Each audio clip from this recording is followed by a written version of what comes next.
अस्सलाम वालेकुम। मैं हूं आपकी होस्ट एडवोकेट सेठी। आज हम बात करेंगे पीएमएस के बारे में कि पीएमएस उर्दू ज़ुबान में दिया जा सकता है या नहीं दिया जा सकता।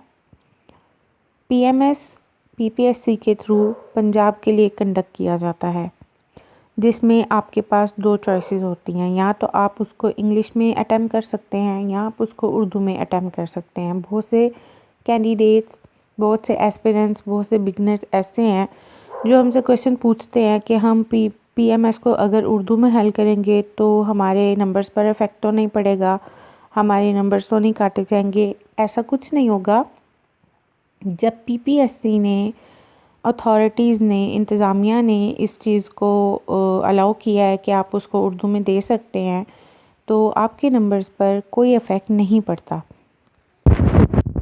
बाज़ लोगों को पता ही नहीं है कि आप पीएमएस उर्दू में भी दे सकते हैं। जब उनके सामने क्वेश्चन पेपर आता है तो उन्हें रियलाइज़ होता है कि हम ये वाला क्वेश्चन उर्दू में भी अटैम्प्ट कर सकते थे, क्योंकि हम बैचलर्स तक, ग्रेजुएशन तक मुतालिया पाकिस्तान, इस्लामियात, उर्दू, ये सब सब्जेक्ट्स उर्दू में पढ़ते हैं। दूसरी बात ये कि बहुत से स्टूडेंट्स गवर्नमेंट कॉलेजेस से होते हैं जहाँ पे प्रॉपर इंग्लिश के सब्जेक्ट्स नहीं होते। अभी भी ऐसे कॉलेजेस मौजूद हैं जहाँ पर अप्लाइड साइकोलॉजी उर्दू और इंग्लिश दोनों में पढ़ाई जाती है। मुआशियात उर्दू और इंग्लिश दोनों में पढ़ाई जाती है। इसलिए बहुत से स्टूडेंट्स को, बहुत से कैंडिडेट्स को नहीं पता चलता।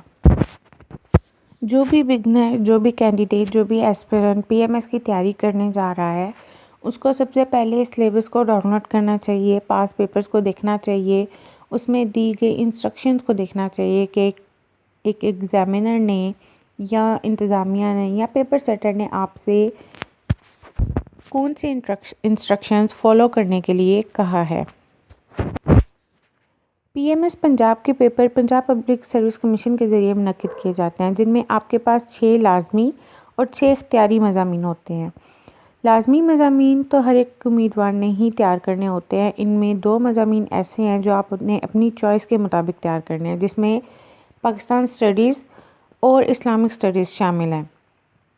ये 2 ऐसे सब्जेक्ट्स हैं जिनको आप चाहें तो उर्दू में हल कर सकते हैं या इंग्लिश में हल कर सकते हैं। वो कैंडिडेट्स, वो एस्पिरेंट्स या वो बिगनर्स जिन्होंने बिकन हाउस या कॉन्वेंट से या ऐसे किसी इंग्लिश मीडियम स्कूल से पढ़ा हुआ है, तो वो चाहें तो उसको इंग्लिश में हल कर लें। या कुछ ऐसे कैंडिडेट्स होते हैं जिनकी ग्रिप अच्छी होती है इंग्लिश पे, तो वो इंग्लिश में हल करना चाहते हैं।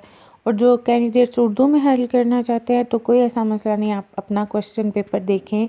अगर आपको लगता है कि आप सारे क्वेश्चंस इंग्लिश में और उर्दू में हल कर सकते हैं तो गो अहेड।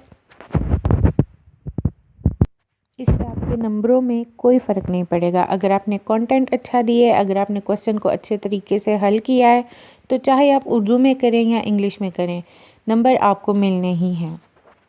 इख्तियारी मज़ामीन में आपके पास मज़ामीन की एक बड़ी तादाद होती है, जिसके 7 ग्रुप्स बनाए जाते हैं और आपने सिर्फ 3 अपने लिए मुंतखब करने हैं। यहाँ दिए गए हर मजमून को आप उर्दू में तैयार करके पेपर हल कर सकते हैं। हर ग्रुप में से एक मजमून का इंतखाब करके 3 ऐसे मज़ामीन इंतखाब करें जिनसे आपके 600 नंबर बन जाएं। सीएसएस की निस्बत पीएमएस के इख्तियारी मज़ामीन को पास करना थोड़ा आसान होता है, क्योंकि ज़्यादा लोगों की तादाद इख्तियारी मज़ामीन को उर्दू में तैयार करके पर्चा हल करती है। लेकिन इसमें सबसे मुश्किल 3 पेपर हैं, जिसमें इंग्लिश एसे, प्रेसी और जनरल नॉलेज का पेपर भी शामिल है। इख्तियारी मज़ामीन में अक्सर बच्चों का क्वेश्चन होता है कि हम कौन से ऐसे मज़ामीन सेलेक्ट करें जिनसे हमारे नंबर अच्छे आ जाएं। तो इसका जवाब मैं अपनी पिछली वीडियोस में भी दे चुकी हूँ कि सब्जेक्ट आपने वही सेलेक्ट करने हैं जो आपकी चॉइस पे डिपेंड करते हैं, जो आपके इंटरेस्ट पे डिपेंड करते हैं।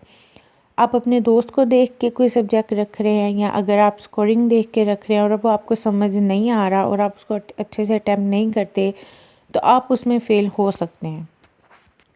अगर किसी सब्जेक्ट का सिलेबस आप कवर नहीं कर पाते या उसकी टेक्निकलिटी को नहीं समझ पाते, तो उसमें आपका फ़ेल होना पॉसिबल है।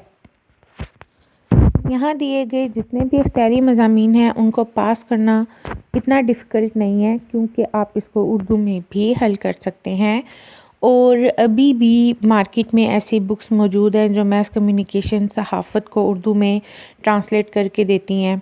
उसके अलावा ऐसी यूनिवर्सिटीज़ हैं जो अपना सिलेबस उर्दू में पढ़ा रही हैं। अच्छा, अब एक और बड़ा इशू ये है कि लोगों को ये नहीं पता होता कि जनरल नॉलेज के जो 100 MCQ का पेपर होता है उसमें नेगेटिव मार्किंग भी की जाती है। उस नेगेटिव मार्किंग की वजह से बहुत से लोग PMS क्लियर करने से रह जाते हैं, चाहे उन्होंने बाकी सब्जेक्ट्स में 70, 65, 50, 55, 80 प्लस भी स्कोर किया हो, लेकिन अगर वो जनरल नॉलेज के पेपर में 0.5 से भी रह जाते हैं तो वो फेल हो जाते हैं और वो PMS क्लियर नहीं कर पाते। इसलिए यहाँ पे ये भी आपको बताया जा रहा है कि जनरल नॉलेज के पेपर में 0.25 मार्क्स की नेगेटिव मार्किंग की जाती है। Wish you best of luck for your first attempt, second or third attempt. Your host, Advocate Sethi.